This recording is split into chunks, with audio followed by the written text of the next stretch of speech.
Hai semuanya, gimana kabar kalian? Welcome back di segmen Analisa Kripto. Semoga teman-teman selalu dalam keadaan baik ya. Jadi, teman-teman kita akan update lagi sesuai dengan requestan teman-teman di kolom komentar kita ya. Kita akan bahas koin-koin yang udah teman-teman request. Hari ini ada Oscar Gondosentono. Gondosentono minta dibahas soal Acro Finance. Oke, thank you banget udah request. Kita akan coba untuk lihat posisi dari Acro Finance saat ini. Akro atau Akropolis ya diperdagangkan di kisaran Rp78. Hari ini terjadi peningkatan signifikan secara volume dan juga pergerakan dari harga Akro. Kita perhatikan volume perdagangannya naik 454%. Wow, sangat-sangat tinggi ya. Akro berada di posisi 533 di CMC untuk sekarang ini. Kenapa Akro naik? Nah, kita akan cek dulu nih berita terbaru, teman-teman. Berita terbaru itu datang dari SEC yang melakukan gugatan kepada Changpeng Zhao, Coinbase, sama Binance. Jadi SEC ini ibaratnya seperti OJK-nya Amerika Serikat. Itu dia melakukan apa namanya yang namanya tuntutan hukum kepada Binance dan juga Coinbase. Coinbase terlebih dahulu, tapi kemarin beritanya baru menyerang Binance. Dan ya, bisa dibilang centralized exchange sekarang lagi dalam kondisi gonjang-ganjing. Nah, ada arus kas yang sangat besar masuk ke project-project DeFi. Naik, ini ya, beritanya dari koin investasi, total volume trading di DeFi melonjak 444% usai gugatan SEC. Teman-teman, kita lihat daripada volume perdagangan dari Akro. Akro naik 454%. Volume perdagangannya naik sangat-sangat signifikan. Disertai dengan lonjakan harga juga, teman-teman.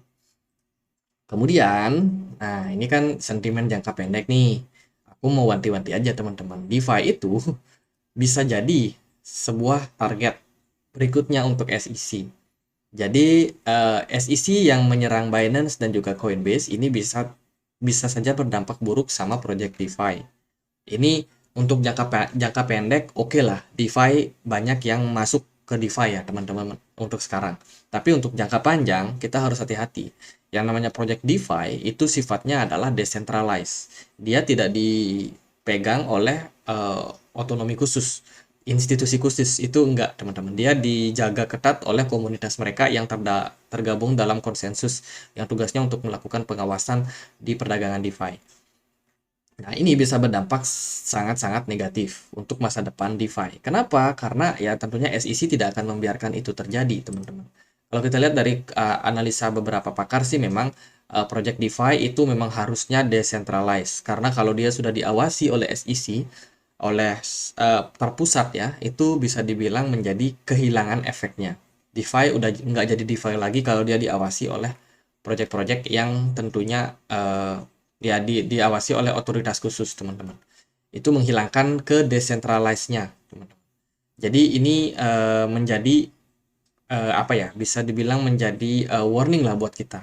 Hati-hati, memang dari SEC sendiri belum clear, belum memberikan regulasi seperti apa untuk platform DeFi. Cuma kita udah mulai harus berhati-hati.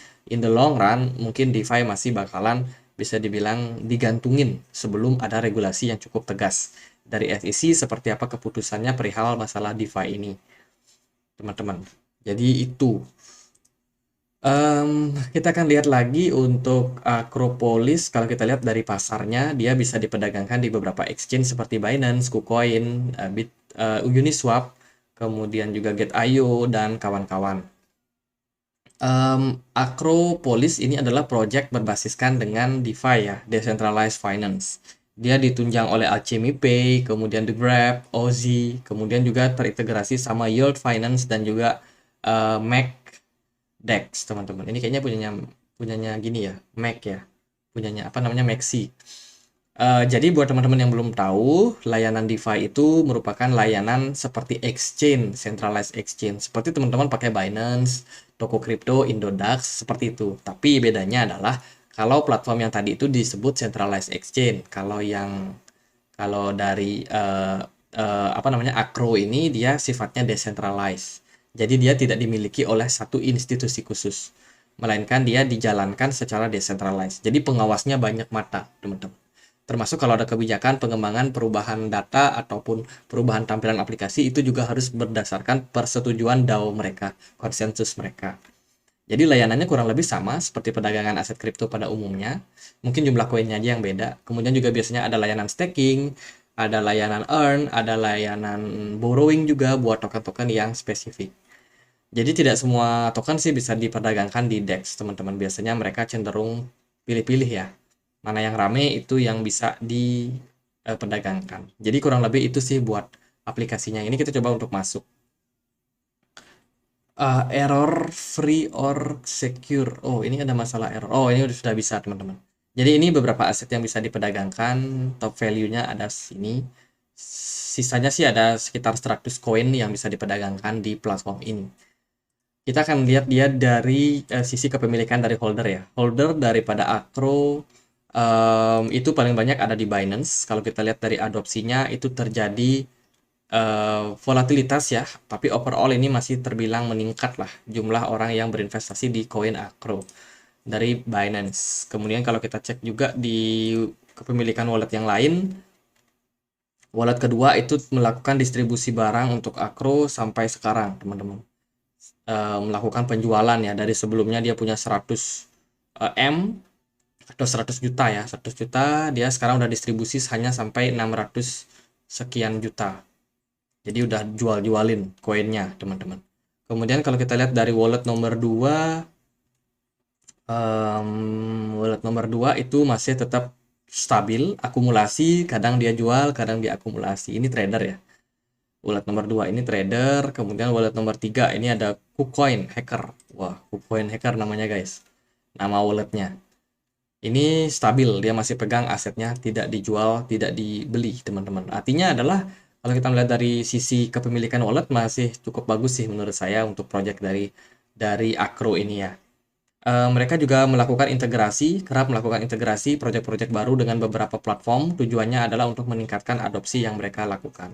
So far projectnya masih jalan dan masih tetap sustain untuk sekarang ini. Semoga memang good news untuk Akro. Lalu gimana untuk pergerakan harganya? Akro sendiri menguat di perdagangan kemarin ketika SEC menyerang Binance. Pergerakan dari harga Akro justru mengalami volatilitas yang tinggi. Akro naik signifikan 15%. Hari ini sih Bitcoin dan kawan-kawan pada nyungsep. Kemudian juga ada BTC Dominance yang menguat, teman-teman.